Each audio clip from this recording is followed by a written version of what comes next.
For the past 23 years, my family and I have lived in an old row house on West South Street in Carlisle, the kind often found in small central Pennsylvania towns.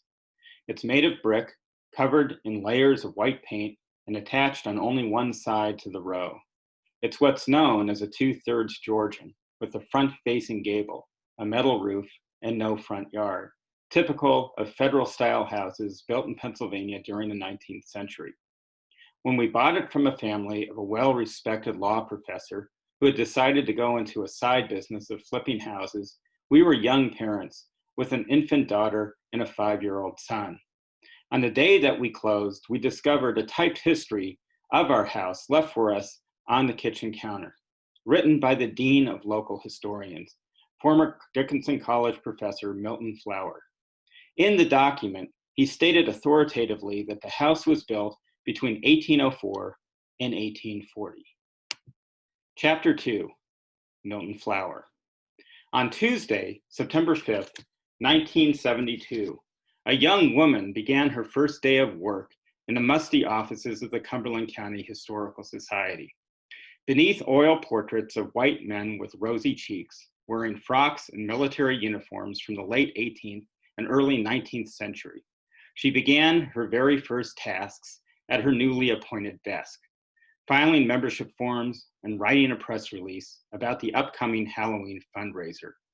When she looked up from her legal pad, she saw a tall man with a long, thin face, wearing glasses with dark rims and round lenses, and a gray tweed suit, seemingly impervious to the late summer heat and humidity.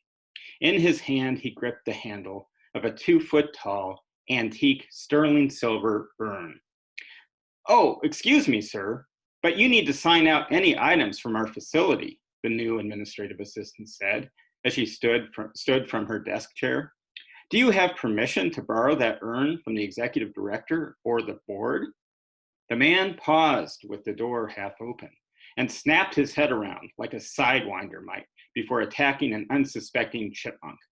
With the eyes of an angry owl, he hissed, "Don't you know who I am?" He had just barely turned to complete his exit from the building, still gripping the urn, when the young administrative assistant noticed that she could hear footsteps sprinting down the hallway. The executive director of the Cumberland County Historical Society then appeared, rounding the corner, his necktie and blazer fluttering in the wake of his dash, his bald forehead spontaneously generating several ounces of perspiration. "Dr. Flower," he shouted, "Dr. Flower, please excuse our new assistant. It's her first day. I assure you this will never happen again." The gentleman in the gray tweed suit glared at the executive director, then at the new administrative assistant, then back at the executive director. Without saying any more, he turned and walked down 3 short steps, through the wrought iron gate, onto the sidewalk, and opened the door of his metallic green Buick LeSabre, placed the urn on the passenger seat, and drove north on Pitt Street. Chapter 3, An Unfinished Story. Had the eminent Dr. Flower consulted a deed or even a town map, he would have learned that 243 West South Street was not built between 1804 and 1840, but was actually constructed in 1858. His word had been good enough for us to get a Civil War plaque from the Cumberland County Historical Society, marking that it had survived the 1863 Confederate invasion of Carlisle.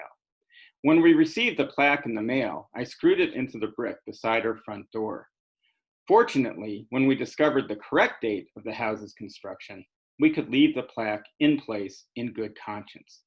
Still, the fact that Dr. Milton Flower had written a history of our house, even a severely flawed one, seemed to give it an unexpected air of prestige. Neither my wife, Amy, nor I had ever really imagined ourselves living out our lives as squires. This is unfortunate, since had we been more impressed with ourselves as estate owners, our self-congratulation might have provided at least a measure of compensation for the leaking roofs and toilets, the rotting exterior walls, the crumbling bricks that were a very real part of our domicile's contemporary story. Perhaps we would have recognized the bats that have never respected the legitimacy of our title to this structure as a genteel brand of household pest, not the kind to kill with a tennis racket placed in a plastic container, transport to the state biohazard lab in Harrisburg, only to discover that yes, the genteel test was in fact infected with rabies. We might have been more impressed by pine floors, authentic and original, but so severely splintered that our very young daughter would drop pennies through its slots onto Amy's head while she was doing the laundry in the basement. Over the past 2 summers, with both of our children out of college, we've decided to address what we've calculated to have been over a century of deferred maintenance. Our main contractor, a mason, and a new contractor have torn up rotting roofs, repaired crumbling chimneys, replaced rotting exterior walls and windows, and made a bathroom once again fully functional. Each repair meant ripping something away and discovering something fascinatingly terrible.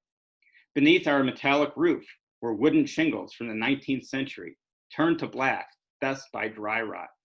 Beneath our exterior walls were tens of thousands of ants, and a frame constructed of scrap wood, perhaps from a demolished barn from the 1870s or 1880s. Underneath the linoleum floor of our bathroom, there actually was nothing.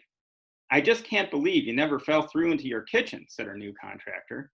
He repaired a bathroom, most likely built in the 1950s as a DIY job, with the drain system for the shower pipe that actually ran slightly uphill. "That would explain the slow draw-off," he told us after rigging up a system that used gravity to much better expediency. I've begun to think about Milton Flower's history of our house differently this summer, more like the official police report at the beginning of a mystery novel, one that the detective protagonist knows hides a much more interesting story. Each repair has revealed tantalizing clues that simultaneously tell us more and complicate the story. The repairs reveal a family's vision of a master bedroom's bathroom. The walls tell of someone's resourceful expediency, or perhaps miserly cost-cutting, on an addition constructed 130 years ago.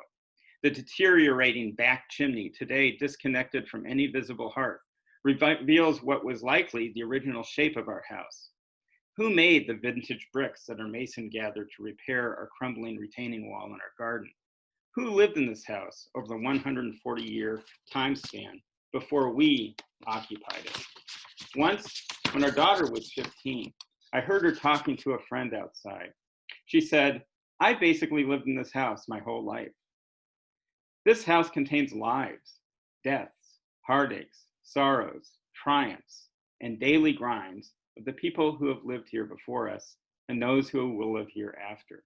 In reality, we don't really own this house or land, any more than the Penn brothers did, who deceptively traded it from indigenous residents of what we call today our property.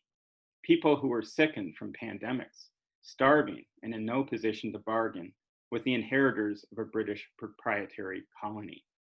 We are all just passing through, and someday our stories will be ghosts, the wind beneath the wings of bats who have circled above frightened awake sound sleepers of 243 West South Street for generations.